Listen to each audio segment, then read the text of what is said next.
공교육 전문가들과 꼭 필요한 입시 정보를 알아보는 입시의 정석 시간입니다. 어제 모의평가 성적이 공개된 뒤 수시 모집에 관심을 가지는 학생도 적지 않을 텐데요. 올해는 전공을 정하지 않고 선발하는 이른바 무전공 입학이 늘면서 대입의 중요 변수로 떠오르고 있습니다. 정원이 늘어나는 의대 입시와는 달리 기존 정원을 활용하는 방식이라 이 수험생들이 신경 쓸 점도 많은데요. 먼저 영상부터 보고 오겠습니다.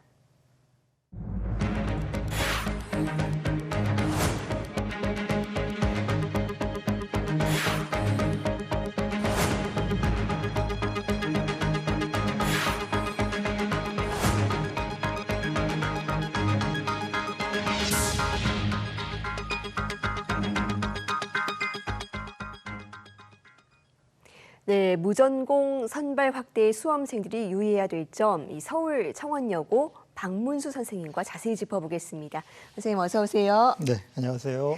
예, 정말 올해 가장 뜨거운 화두 중 하나입니다. 이 무전공 선발, 구체적으로 나눠보면 유형이 두 가지라고요. 네, 맞습니다. 유형 1, 유형 2 두 가지인데요. 이제는 이제 전공 자율 선택자라는 용어 안으로 이렇게 포함이 되었습니다. 그래서 유형 1은 이제 무전공이 되는 거고요. 유형 2는 광역 선발이라고 보시면 되겠습니다. 그러니까 선택의 범위가 지원한 학교의 전체 범위냐, 유형 1, 그다음에 단과대학 기준이냐, 유형 2 이렇게 보면 될 텐데요. 근데 이게 공통적으로 제외되는 부분이 있습니다. 뭐 의대라든지 사범대학처럼 이렇게 정원에 대한 협의가 필요한 모집 단위 같은 경우에는 제외가 되고, 다만 계약학과나 예체능 계열 같은 경우에는 대학의 결심에 따라서 허용이 되기도 하고 아니면 포함되지 않기도 합니다. 네. 네, 그렇다면 이 각 유형별로 이 대학들은 학생을 어떻게 선발하게 됩니까?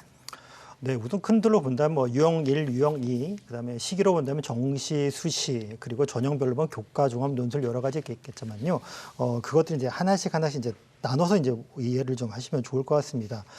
수도권 대학도 그렇고 지역 거점 국립대학도 모두 이 전공자율 선택제를 시행하는데, 제가 오늘은 서울 소재에 있는 대학을 기준으로 설명을 좀 드려보도록 하겠습니다. 네. 자, 서울 소재 대학 기준입니다. 자, 유형 1은 8,126명이고요. 유형 2는 7,706명 해서 총 15,732명을 모집하게 됩니다. 자, 유형을 이제 구분해서 말씀드린다고 그랬는데요. 자, 건국대 같은 경우에는 유형 1, 유형 2 모두 모집한 유형이고요. 경희대 같은 학교는 유형 1, 그리고 중앙대 같은 유형 2에서만 학생들을 모집하게 됩니다. 그리고 아까 수시, 정시 나눠서 말씀드렸는데요. 계획인을 수시, 정시 이렇게 시기별로, 그리고 또 교과, 종합 이렇게 전형별로 좀 모집하는 걸 나눠서 설명을 좀 드려보면, 우선 첫 번째 유형 1입니다. 유형 1에서는 서울수제대학에서는 교과 전형으로 가장 많은 인원인 1,338명을 모집하게 됩니다. 그리고 두 번째는 종합 전형에서 828명, 그리고 논술 전형에서 512명으로 선발하게 됩니다. 대학을 살펴보게 된다면 수시 모집에서 고려대, 성균관대, 한양대, 홍익대 같은 경우에는 교과, 종합, 논술 전형에서 모두 학생들을 모집하게 되고요. 건국대, 이화여대 같은 경우에는 종합, 논술 전형에서, 상명대, 서강대, 서울시립대 같은 경우에는 교과와 논술 전형에서 학생들을 선발합니다. 그리고 언급되지 않은 학교들 같은 경우 중에는 동덕여대 같은 경우에는 정시 모집에서 학생을 선발하게 되는 것이고요. 총원과 이제 차이가 나는 인원이 있겠죠. 그 인원은 정시 모집에서 선발한다고 보시면 되겠습니다. 자, 그리고 유형 두 번째도 이제 살펴봐야 될 텐데요. 유형 2라고 하는 부분도 교과 전형으로 가장 많은 인원을 선발합니다. 1,245명을 선발하게 되고요. 그리고 종합 전형으로 613명. 그리고 논술 전형으로 598명을 모집하게 됩니다. 자, 대학별로 한번 살펴보면 덕성여대 같은 경우에는 글로벌 융합대학, 그리고 과학기술대학 이렇게 큰 틀의 인문자연결로 나눠서 학생들을 선발하게 되는데, 교과, 종합, 논술 모든 전형에서 학생들을 모집하게 됩니다. 그리고 건국대, 성균관대, 한국외대 같은 경우에는 단과대학을 구분해가지고 교과, 논술 또는 교과, 종합, 논술 전형에서 모집을 하게 됩니다.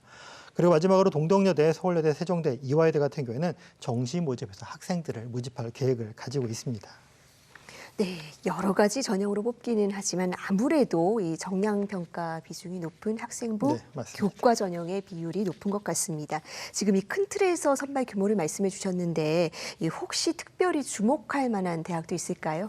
네, 사실은 학생들 입장에서 본다면 뭐 전체 대학이 다 주목할 만한 대학이죠. 가고 싶은 대학도 있고 가구가 갈 수 있는 대학도 있고 이렇게 될 텐데요. 굳이 꼽자라면 뭐 몇 군데 대학을 꼽겠는데 첫 번째는 국민대를 꼽을 수 있을 것 같습니다. 국민대 같은 경우는 1,140명입니다. 모집 인원이 제일 큰 편이고요.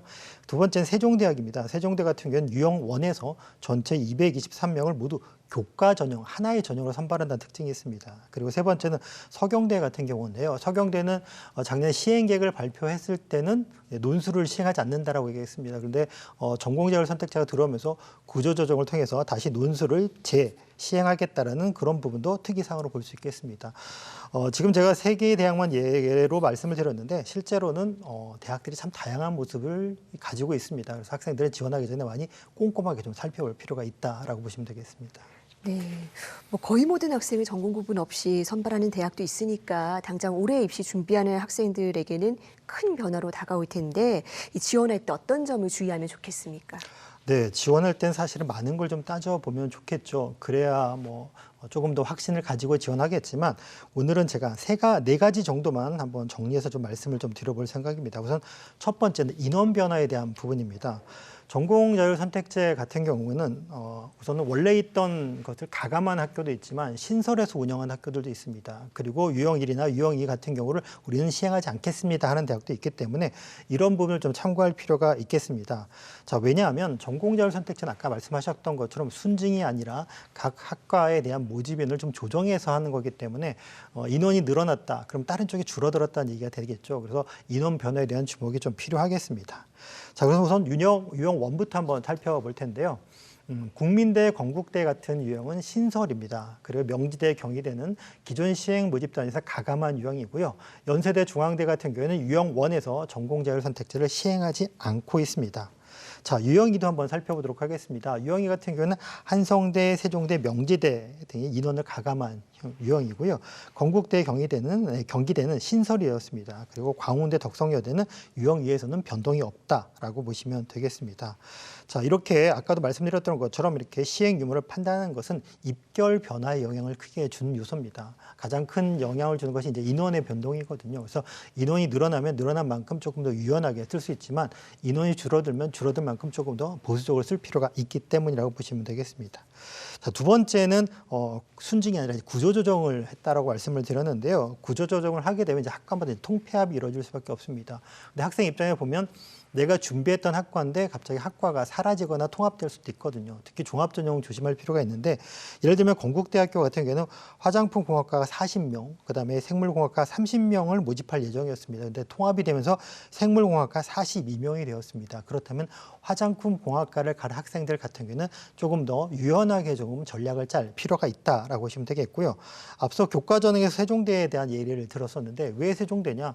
세종대가 223명을 교과전형 하나의 덩어리로 뽑는다라고 얘기를 했습니다. 그러면 나머지 인원들을 좀 많이 흡수하게 된 것이거든요. 근데 이 세종대는 구조조정을 하지 않았습니다. 통합이나 이런 게 이루어지지 않았기 때문에 학과들마다 한 명 또는 두 명을 뽑는 그런 학과가 18개 이상의 모집 단위가 존재합니다. 그렇다면 한 명이 모집 단위에 지원할 때는 어떨까요? 대단히 용기가 필요할 거라는 생각이 듭니다. 그래서 그럴 때는 여러 가지 변인들을 좀 고려하면서 지원을 해야 된다라는 부분을 좀 참고했으면 좋겠습니다. 네. 앞서 이 또 다양한 전형에서 이 전공 자율 선택제로 선발하고 있다고도 말씀을 해주셨는데 어떤 부분을 눈여겨봐야 될까요? 네, 우선 전형 방법을 조금 확인할 필요가 있습니다. 우선 종합전형이 가장 큰 변화라고 볼 수 있을 텐데요. 이렇게 좁게 뽑았던 전공에 대한 인재상이 무전공이나 광역을 하게 되면서 좀 넓어지게 되는 인재상으로 변하게 됩니다.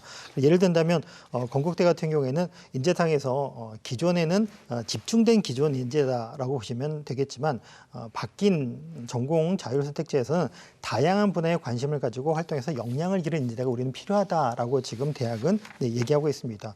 또 경희대 같은 경우에는 평가 기준에서 자율전공 학부는 기존의 진로 역량 대신에 자기주도 역량을 도입해서 집중된 활동을 포함해서 스스로 탐색하고 준비한 과정을 평가하고자 한다라고 하고 있습니다.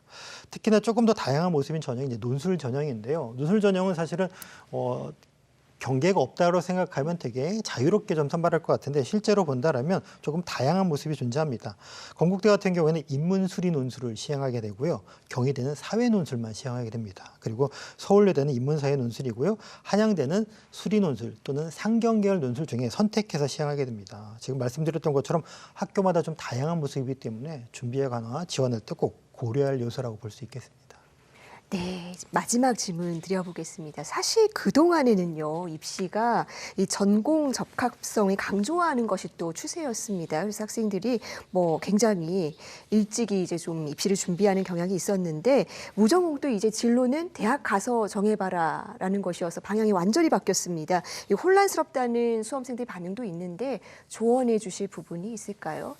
네, 우선 전공이나 진로에 대한 여지가 생긴 것은 맞습니다. 조금 더 넓어지긴 했는데요. 그 부분을 오해하시면 안 됩니다. 이게 넓어졌다고 해서 진로를 보지 않느냐 또는 다른 요소를 보느냐 그런 개념이 아니고요. 우선 자신의 진로에 대한 관심을 가지고 학업을 하고 있습니까? 라는 것이죠. 좀 명확하게 이렇게 뾰족한 방향으로 진로를 한다라기보다는 이 다양한 학습을 통해서 학교에서 활동 경험을 통해서 내가 진로 탐색을 이루어지고 그런 것들을 학업량을 기반으로 내가 잘 준비했느냐 이것을 대학은 보고자 하기 때문에 우선 기본에 충실해서 지원을 하거나 아니면 내가 지금까지 방향성을 가지고 준비했다면 그것을 토대로 하면 되겠습니다. 그리고 지금 선배들의 준비하는 방향을 통해서 1, 2학년 학생들도 같이 준비하면 될 것 같습니다. 네, 변화가 많은 올해 입시이기는 하지만 그럴수록 기본에 충실하면 좋은 결과를 얻을 수 있을 거라는 조언해 주셨습니다. 선생님 오늘 말씀 잘 들었습니다. 네.